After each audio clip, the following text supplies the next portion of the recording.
It's Super Bowl week. No, the Vikings are not playing. Newsflash. It's been almost 50 years since they were Yeah. even in a Super Bowl, Andrew Krammer.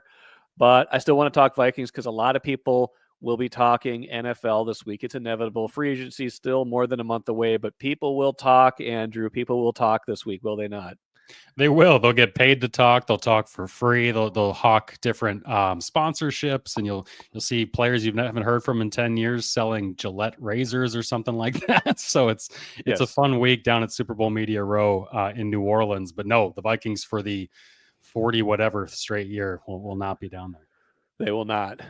They will not. But like I said, they have a lot of chatter about the Vikings. They've got a lot of pending free Mhm. agents. And Andrew, I want to frame our segment today around something I was thinking about the other day, and just the three biggest offseason questions I have about this franchise. They kind of range from the specific to maybe the more big picture, but the first one of them, undoubtedly, and this is probably the thing that's going to get the most chatter this week, is what are they going to do at quarterback? And I think you're going to hear probably some narratives emerge this week, and I think you already started to hear a few of them. Like, hey, Vikings are are still thinking about re-signing Darnold, still thinking about keeping Sam Darnold, and I'm of the mind that a lot of that chatter is, you don't basically you if you're the Vikings, there's no upside in saying you're not interested in Sam Darnold at this point because A, you either like the guy and you want to help him get a good deal, or B, you might still want to sign and trade him, or A, C, Mhm. maybe you actually do want to keep him. But whatever it is, there's no upside in saying if you're the Vikings leaking to people that you're not going to re-sign him. So I get where some of that might be coming from. I don't necessarily buy it, but where do you think this thing is at with quarterback for 2025? Yeah, the last time we heard from Kwesi Adolfo-Mensah was at the season-ending press conference last month, in the middle of last month, after that Rams playoff loss. And I still believe what he said then because it jibes with what you hear behind the scenes. And even going into the end of the season, we heard that they'd be interested in bringing Sam back. This was even after the Lions loss in the season finale, and Kwesi said as much that they are keeping their good options open at that spot. And I think Sam's end of his year, the way that he lost, the way that those two games flamed out in the biggest moments, you're not only smart to not say we're not interested to bring him back, if even if that's the case, let's say that there's a Yeah. world where they say nope, we don't want to bring him back, you're obviously smart to just say, you know what, keeping our options open, we'll see, because you never know what's going to happen. You never know if some desperate team wants to trade for him, and then you can work that out behind the scenes, tag him and trade him or whatever. However, in this reality, which we have not been lied to very often by this front office or this head coach, I do think they would want him back at the right price. I do not think this door is closed. When Kwesi says this is not a binary decision to us, a yes, no, I believe him because he's in the market of getting value. And if Sam Darnold's value has plummeted so much because of the way that that year ended, they would be equally as dumb to turn a blind eye at that and not bring him back at the right price. If it's 25 million for a year or whatever, if it's fallen to such a low level, which I have a hard time seeing, and I think Me we're too. headed in a spot where his value goes above what the Vikings want to pay him, which leads to the conclusion we all expect that he would probably walk out the door and sign somewhere else. But if he gets crickets at the combine, or he gets crickets later this month as the free agency talks kind of ramp up, that's the situation and scenario the Vikings are keeping themselves open to, in addition to just being smart negotiators and smart public facing NFL teams and saying, you know what, we'll keep our options open.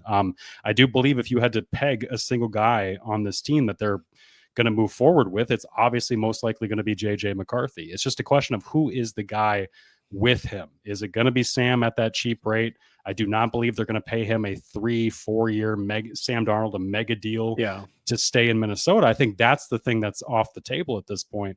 It's just a matter of, can he continue to be the bridge to JJ, which he should have been this year had JJ not gotten hurt and spent his entire year off the practice field. And that complicates things. JJ's Yeah. recovery, where he's at as a potential franchise quarterback, not practicing since August. You can't go into this summer saying it's for sure going to be him. And that's why you bring in Daniel Jones. And that's why you start doing homework on other options. And that's why Sam, when we talk about the quarterback market, and when we say it's so bad, it's Russell Wilson, it's Justin Fields, Yeah. it's really not a whole lot in addition to Sam. that also lends itself to the Vikings wanting to bring him back. That means that there's not a ton of other good options. They foresaw this. They bring in Daniel Jones when he gets cut, knowing that he's probably one of the best options out there if it's not Sam Darnold.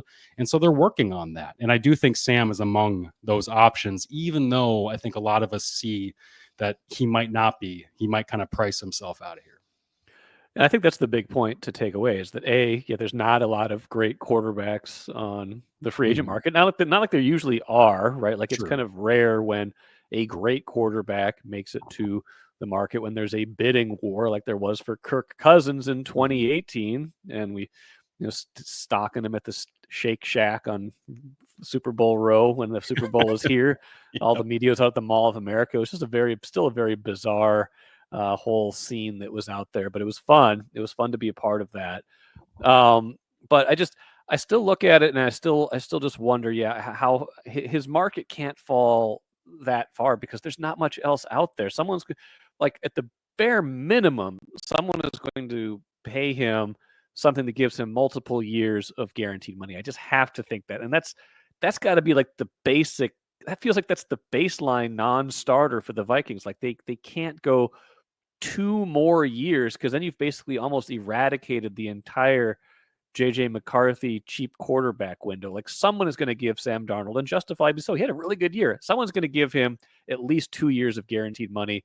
It might look like more of like a 3-year, $110 to $112 million contract with 80 million guaranteed, something like that. I don't know what the guarantees will be, 60 to 80 million guaranteed.